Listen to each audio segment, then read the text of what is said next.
Hello English learners, welcome back to the channel. Let's practice a topic today that is easy, simple but very important. ಇವತ್ತಿನ ವಿಡಿಯೋದಲ್ಲಿ ನಾವು ಒಂದು ಬಹಳ ಸುಲಭವಾದ, ಸರಳವಾದ ಆದ್ರೆ ಬಹಳ ಮುಖ್ಯವಾದಂತಹ ಒಂದು ಟಾಪಿಕ್ ಅನ್ನ ಅಭ್ಯಾಸ ಮಾಡೋಣ. ಸೊ ಯಾವುದದು ಟಾಪಿಕ್ ಅಂದ್ರೆ here is the topic, rules for using capital letters. So English ಅಲ್ಲಿ ನಾವು ಎರಡು ರೀತಿಯ ಲೆಟರ್ಸ್ ಅನ್ನ ಯೂಸ್ ಮಾಡ್ತೀವಿ. That means when we are writing, ನಾವು ಬರೆಯುವಾಗ capital letters and small letters, capital letters ಅನ್ನ ಬಿಗ್ ಲೆಟರ್ಸ್ ಅಂತ ಕೂಡ ಹೇಳ್ತೀವಿ. ಸೊ ನಾವು ಇಂಗ್ಲಿಷ್ ಅಲ್ಲಿ ಏನನ್ನಾದ್ರೂ ಬರೆಯುವಾಗ ಕ್ಯಾಪಿಟಲ್ ಲೆಟರ್ಸ್ ಅನ್ನ ಯೂಸ್ ಮಾಡ್ತೀವಿ, ಜೊತೆಗೆ ಸ್ಮಾಲ್ ಲೆಟರ್ಸ್ ಅನ್ನ ಕೂಡ ಯೂಸ್ ಮಾಡ್ತೀವಿ. ಆದ್ರೆ ಬಹಳಷ್ಟು ಜನ ಸ್ಟೂಡೆಂಟ್ಸ್ ಮತ್ತೆ ಇಂಗ್ಲಿಷ್ ಯೂಸರ್ಸ್ ಏನ್ ಮಾಡ್ತಾರೆ ಅಂದ್ರೆ ಕ್ಯಾಪಿಟಲ್ ಲೆಟರ್ಸ್ ಅನ್ನ ಎಲ್ಲಂದ್ರಲ್ಲೆಲ್ಲ ಯೂಸ್ ಮಾಡ್ತಾರೆ, ಅನಾವಶ್ಯಕವಾಗಿ ಬೇಡದೇ ಇರೋ ಕಡೆ ಎಲ್ಲ ಯೂಸ್ ಮಾಡ್ತಾರೆ. ಇನ್ನು ಕೆಲವೊಂದು ಸಂದರ್ಭಗಳಲ್ಲಿ ಏನಾಗುತ್ತೆ ಅಂದ್ರೆ ಸ್ಮಾಲ್ ಲೆಟರ್ಸ್ ಅನ್ನ ಯೂಸ್ ಮಾಡೋ ಕಡೆ ಕೂಡ ಕ್ಯಾಪಿಟಲ್ ಲೆಟರ್ಸ್ ಅನ್ನ ಯೂಸ್ ಮಾಡ್ತಾರೆ. ಸೊ ಇಂಥದೊಂದು ಮಿಸ್ಟೇಕ್ಸ್ ಯಾಕೆ ಆಗ್ತಿದೆ ಅಂದ್ರೆ ಬಹಳಷ್ಟು ಜನಕ್ಕೆ ಕ್ಯಾಪಿಟಲ್ ಲೆಟರ್ಸ್ ಅನ್ನ ಎಲ್ಲಿ ಹೇಗೆ ಯೂಸ್ ಮಾಡಬೇಕು ಅನ್ನೋ ವಿಚಾರವಾಗಿ ರೂಲ್ಸ್ ಅನ್ನೋದು ಗೊತ್ತಿಲ್ಲ. ಅವರಿಗೆ ಲ್ಯಾಂಗ್ವೇಜ್ ಗೊತ್ತಿದೆ, ಬಟ್ ಕ್ಯಾಪಿಟಲ್ಸ್ ಅನ್ನ ಯೂಸ್ ಮಾಡುವಂತಹ ರೂಲ್ಸ್ ಗೊತ್ತಿರೋದಿಲ್ಲ. ಆದ್ರೆ ಇವತ್ತಿನ ಈ ವಿಡಿಯೋನ ನೋಡಿದ್ಮೇಲೆ ಖಂಡಿತ ಇನ್ ಮುಂದೆ ಕ್ಯಾಪಿಟಲ್ ಲೆಟರ್ಸ್ ಅನ್ನ ಯೂಸ್ ಮಾಡುವಾಗ ಯಾವುದೇ ಮಿಸ್ಟೇಕ್ಸ್ ಖಂಡಿತ ಆಗೋದಿಲ್ಲ. ಯಾಕಂದ್ರೆ ಈ ರೂಲ್ಸ್ ನೋಡಿದ್ಮೇಲೆ, ಇದನ್ನ ನೀವು ಫಾಲೋ ಮಾಡೋಕೆ ಶುರು ಮಾಡಿದ್ಮೇಲೆ ಕ್ಯಾಪಿಟಲ್ಸ್ ಅನ್ನ ಎಲ್ಲಿ ಯಾವಾಗ ಯೂಸ್ ಮಾಡಬೇಕು ಅನ್ನೋದು ನಿಮ್ಮ ಮೈಂಡ್ ಅಲ್ಲಿ ಯಾವಾಗ್ಲೂ ಕೂಡ ಇರುತ್ತೆ. Here is the rule number 1. Capital letters ಅನ್ನ ಯೂಸ್ ಮಾಡುವಾಗ ಫಾಲೋ ಮಾಡಬೇಕಾಗಿರೋ rule number 1. Always capitalize the first letter of a sentence. English ಅಲ್ಲಿ ಯಾವುದೇ ಒಂದು ಸೆಂಟೆನ್ಸ್ ಅನ್ನ ಬರೆಯುವಾಗ ಆ ಸೆಂಟೆನ್ಸ್ ನ ಮೊದಲ ಅಕ್ಷರ ಕ್ಯಾಪಿಟಲ್ ಲೆಟರ್ ಆಗಿರ್ಬೇಕು. So always remember this. ಇದನ್ನ ಯಾವಾಗ್ಲೂ ಕೂಡ ನೆನಪಲ್ಲಿ ಇಟ್ಕೊಂಡಿರಿ. ಇಂಗ್ಲಿಷ್ ಅಲ್ಲಿ ನೀವು ಒಂದು ವಾಕ್ಯವನ್ನ ಬರಿತಾ ಇದ್ದೀರಾ ಅಂದ್ರೆ ಅದರ ಫಸ್ಟ್ ಲೆಟರ್ ಕ್ಯಾಪಿಟಲ್ ಲೆಟರ್ ಆಗಿರ್ಬೇಕು. For example, she is my friend. She is my friend. ಈ ರೀತಿ ವಾಕ್ಯವನ್ನ ಬರೆಯುವಾಗ ಫಸ್ಟ್ ಲೆಟರ್ ಕ್ಯಾಪಿಟಲ್ ಆಗಿರ್ಬೇಕು, ಕ್ಯಾಪಿಟಲ್ ಲೆಟರ್ ಆಗಿರ್ಬೇಕು. Today we are going to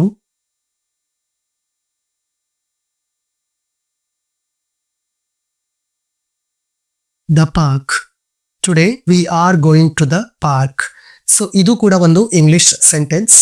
ಇಲ್ಲಿ ಕೂಡ ನಾವು ಫಸ್ಟ್ ಲೆಟರ್ ಅನ್ನ ಕ್ಯಾಪಿಟಲ್ ಯೂಸ್ ಮಾಡಿದೀವಿ. Whenever you are going to write a sentence in English, capitalize the first letter of that sentence.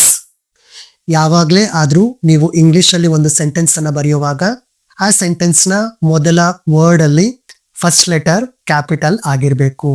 Let's see one more example. My brother is a doctor. My brother is a doctor. So here also we use the first letter capital letter. So ಇಲ್ಲಿ ಕೂಡ ನಾವು first letter capital letter ಅನ್ನ use ಮಾಡ್ಕೊಂಡಿದೀವಿ. So ಇದು capital letters ಅನ್ನ use ಮಾಡುವಾಗ ನಾವು follow ಮಾಡಬೇಕಾಗಿರುವಂತಹ first rule. Here is the rule number 2. Capital letters ಅನ್ನ ಯೂಸ್ ಮಾಡುವಾಗ ಫಾಲೋ ಮಾಡಬೇಕಾಗಿರುವಂತಹ second rule. Always write the pronoun I as a capital letter. So pronoun I ಅನ್ನ ಯಾವಾಗ ಯೂಸ್ ಮಾಡಿದ್ರು ಕೂಡ, ಯಾವುದೇ ಸಂದರ್ಭದಲ್ಲಿ ಯೂಸ್ ಮಾಡಿದ್ರು ಕೂಡ ಅದನ್ನ ಕ್ಯಾಪಿಟಲ್ ಲೆಟರ್ ಅಲ್ಲೇ ಯೂಸ್ ಮಾಡಬೇಕು. ಅಂದ್ರೆ ಕ್ಯಾಪಿಟಲ್ ಲೆಟರ್ ಐ ಆಗೆ ಬರಿಬೇಕು. ನೀವು ಯಾವುದೇ ಕಾರಣಕ್ಕೂ ಪ್ರೊನೌನ್ ಐ ಅನ್ನ ಸ್ಮಾಲ್ ಲೆಟರ್ ಅಲ್ಲಿ ಬರಿಬಾರ್ದು. No matter where it appears in a sentence. ಅದು ಸೆಂಟೆನ್ಸ್ ನ ಪ್ರಾರಂಭದಲ್ಲಿ ಆದ್ರೂ ಇರ್ಲಿ, ಮಧ್ಯದಲ್ಲಾದ್ರೂ ಇರ್ಲಿ, ಅಥವಾ ಕೊನೆಯಲ್ಲಾದ್ರೂ ಇರ್ಲಿ, ಯಾವುದೇ ಜಾಗದಲ್ಲಿ ಅದನ್ನ ಯೂಸ್ ಮಾಡಿದ್ರು ಕೂಡ ಕ್ಯಾಪಿಟಲ್ ಲೆಟರ್ ಅಲ್ಲೇ ಯೂಸ್ ಮಾಡಬೇಕು. ಸೊ ಇದನ್ನ ಯಾವಾಗ್ಲೂ ಕೂಡ ನೀವು ನೆನ್ಪಿಟ್ಕೊಳ್ಳಿ. For example, she and I will go together. She and I will go together. So ಇಲ್ಲಿ ಐ ಅನ್ನೋ ಪ್ರೊನೌನ್ ಅನ್ನ ನಾವು ಕ್ಯಾಪಿಟಲ್ ಲೆಟರ್ ಅಲ್ಲೇ ಯೂಸ್ ಮಾಡಿದೀವಿ. I am waiting for you. I am waiting for you. So here I ಅನ್ನೋದು pronoun ಆಗಿದೆ, ಅದಕ್ಕೆ ನಾವು ಕ್ಯಾಪಿಟಲ್ ಲೆಟರ್ ಅನ್ನ ಯೂಸ್ ಮಾಡ್ಕೊಂಡಿದೀವಿ. ಐ ಅನ್ನೋ ಪ್ರೊನೌನ್ ಎಲ್ಲೇ ಯೂಸ್ ಆದ್ರೂ ಕೂಡ ನೀವು ಬರೆಯುವಾಗ ಅದನ್ನ ಕ್ಯಾಪಿಟಲ್ ಲೆಟರ್ ಅಲ್ಲೇ ಬರಿಬೇಕು. Rule number 3, always capitalize the first letter of a proper noun. ಒಂದು ಪ್ರಾಪರ್ ನೌನ್ ಅನ್ನ ಬರೆಯುವಾಗ ಅದರ ಫಸ್ಟ್ ಲೆಟರ್ ಯಾವಾಗಲೂ ಕೂಡ ಕ್ಯಾಪಿಟಲ್ ಲೆಟರ್ ಆಗಿರಬೇಕು. ಕ್ಯಾಪಿಟಲ್ ಲೆಟರ್ ಅನ್ನು ಯೂಸ್ ಮಾಡಬೇಕು. Proper noun means it's A particular name, a specific name. ಅಂದ್ರೆ ಯಾವುದಾದ್ರೂ ಒಬ್ಬ ಪರ್ಸನ್ ನೇಮ್ ಆಗಿರಬಹುದು, ಪ್ಲೇಸ್ ನೇಮ್ ಆಗಿರಬಹುದು, ಆರ್ಗನೈಸೇಷನ್ ನೇಮ್ ಆಗಿರಬಹುದು, ಇನ್ಸ್ಟಿಟ್ಯೂಷನ್ ನೇಮ್ ಆಗಿರಬಹುದು, ಒಂದು ಮೌಂಟೈನ್ ನೇಮ್ ಆಗಿರಬಹುದು, ರಿವರ್ ಅಂದ್ರೆ ನದಿಯ ಹೆಸರಾಗಿರ್ಬೋದು. ಈ ರೀತಿ ಒಂದು ನಿರ್ದಿಷ್ಟವಾದ ಹೆಸರನ್ನ ನೀವು ಬರೆಯುವಾಗ ಅಲ್ಲಿ ಫಸ್ಟ್ ಲೆಟರ್ ಕ್ಯಾಪಿಟಲ್ ಲೆಟರ್ ಅನ್ನೇ ಯೂಸ್ ಮಾಡಬೇಕಾಗುತ್ತೆ. Let's see some examples. Ravi, it's a name, it's a person's name. ಇದು ಒಬ್ಬ ವ್ಯಕ್ತಿಯ ಹೆಸರಾಗಿದೆ. ಸೊ ಫಸ್ಟ್ ಲೆಟರ್ ನಾವೇನ್ ಮಾಡಿದೀವಿ, ಕ್ಯಾಪಿಟಲ್ ಲೆಟರ್ ಅನ್ನ ಯೂಸ್ ಮಾಡಿದೀವಿ. And then Bengaluru, which is the capital city of our state. ನಮ್ಮ ರಾಜ್ಯದ ರಾಜಧಾನಿ. ಇದು ಕೂಡ ಒಂದು ನಗರದ ಹೆಸರು, ಪ್ರಾಪರ್ ನೌನ್. ಅದಕ್ಕೆ ಫಸ್ಟ್ ಲೆಟರ್ ಕ್ಯಾಪಿಟಲ್ ಲೆಟರ್ ಅನ್ನ ಯೂಸ್ ಮಾಡ್ಕೊಂಡಿದೀವಿ. The Kaveri,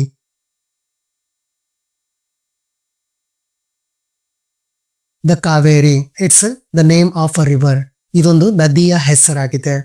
so first letter ಏನ್ ಮಾಡಿದೀವಿ, ಕಾವೇರಿ, ಕ್ಯಾಪಿಟಲ್ ಲೆಟರ್ ಅನ್ನೇ use ಮಾಡ್ಕೊಂಡಿದೀವಿ.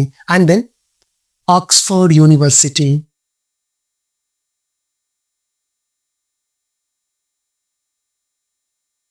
Oxford university educational institution.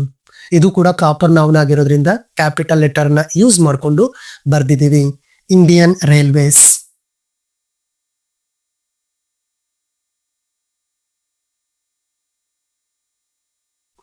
Indian railways. So ಈ ತರ ಪ್ರಾಪರ್ ನೌನ್ಸ್ ಅನ್ನ ಬರೆಯುವಾಗ ಫಸ್ಟ್ ಲೆಟರ್ ಕ್ಯಾಪಿಟಲ್ ಲೆಟರ್ ಅನ್ನ ಯೂಸ್ ಮಾಡಿಕೊಂಡು ಅವುಗಳನ್ನ ಬರೀಬೇಕಾಗುತ್ತೆ. So this is the third rule.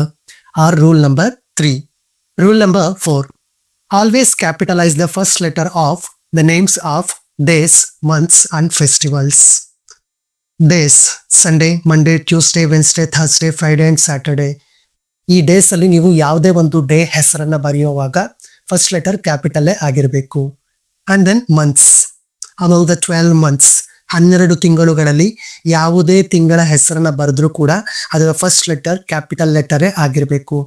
And then festivals, ಯಾವುದೇ ಒಂದು ಹಬ್ಬದ ಹೆಸರನ್ನ ಬರಿಬೇಕಾದ್ರೂ ಅಥವಾ ಹಬ್ಬಗಳ ಹೆಸರನ್ನ ಬರಿಬೇಕಾದ್ರೂ ಕೂಡ ನಾವು ಫಸ್ಟ್ ಲೆಟರ್ ಕ್ಯಾಪಿಟಲ್ ಲೆಟರ್ ಅನ್ನೇ ಯೂಸ್ ಮಾಡಬೇಕು. For example, Sunday, it is one of the week days. ವಾರದ ದಿನಗಳಲ್ಲಿ ಒಂದಾಗಿದೆ. So here we use the capital letter at the first. So ಇಲ್ಲಿ ನಾವು ಆರಂಭದಲ್ಲೇ ಕ್ಯಾಪಿಟಲ್ ಲೆಟರ್ ಅನ್ನ ಯೂಸ್ ಮಾಡಿದೀವಿ. And then Monday, Tuesday, Wednesday ಇಲ್ಲಿ ಕೂಡ ಸೇಮ್ ರೂಲ್ ಅಪ್ಲೈ ಆಗುತ್ತೆ. And then March, it is the name of one of the months. ತಿಂಗಳುಗಳಲ್ಲಿ ಒಂದು ತಿಂಗಳಿನ ಹೆಸರಾಗಿದೆ. So here we use the first letter as the capital letter. So ಇಲ್ಲಿ ನಾವು first letter capital letter ಅನ್ನ use ಮಾಡಿದೀವಿ. And then Deepavali, Deepavali it is the name of a festival. ಇದೊಂದು ಹಬ್ಬದ ಹೆಸರಾಗಿದೆ. ಸೊ ಇಲ್ಲಿ ಕೂಡ ಫಸ್ಟ್ ಲೆಟರ್ ಕ್ಯಾಪಿಟಲ್ ಲೆಟರ್ ನ ಯೂಸ್ ಮಾಡಿದೀವಿ. ಡೇಸ್ ನೇಮ್ಸ್ ಅನ್ನ ಬರೆಯುವಾಗ, ಮಂತ್ಸ್ ನೇಮ್ಸ್ ಅನ್ನ ಬರೆಯುವಾಗ, ಆರ್ ಯಾವ್ದಾದ್ರು ಫೆಸ್ಟಿವಲ್ಸ್ ಬಗ್ಗೆ ಬರೆಯುವಾಗ ಅಂದ್ರೆ ಅವುಗಳ ನೇಮ್ ಅನ್ನ ಬರೆಯುವಾಗ ಫಸ್ಟ್ ಲೆಟರ್ ಕ್ಯಾಪಿಟಲ್ ಲೆಟರೇ ಆಗಿರಬೇಕು. Rule number 5. Always capitalize the first letter of the title that comes before names. So ಹೆಸರುಗಳನ್ನ ಬರೆಯುವಾಗ ಆ ಹೆಸರುಗಳ ಹಿಂದೆ ನೀವೇನಾದ್ರೂ ಟೈಟಲ್ ಅನ್ನ ಬರೆಯೋದಾದ್ರೆ, ಒಂದು ಟೈಟಲ್ ಅನ್ನ ಮೆನ್ಷನ್ ಮಾಡ್ತಾ ಇದ್ದೀರಾ ಅನ್ನೋದಾದ್ರೆ ಆ ಟೈಟಲ್ ನ ಫಸ್ಟ್ ಲೆಟರ್ ಯಾವಾಗ್ಲೂ ಕೂಡ ಕ್ಯಾಪಿಟಲ್ ಲೆಟರೇ ಆಗಿರಬೇಕು. For example, president Kalam,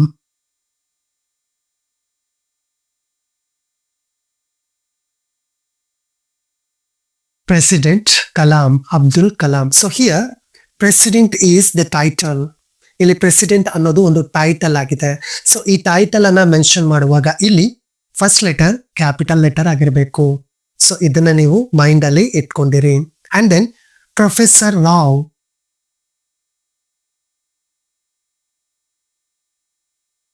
professor Rao. Again ಇಲ್ಲಿ ಪ್ರೊಫೆಸರ್ ಅನ್ನೋದು ಒಂದು ಟೈಟಲ್ ಆಗಿದೆ. So first letter is a capital letter.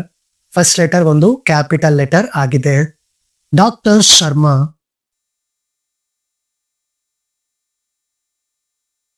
Dr. Sharma. So here also the first letter of the title is a capital letter. ಇಲ್ಲಿ ಕೂಡ title ನ first letter ಏನಾಗಿದೆ, capital letter ಆಗಿದೆ.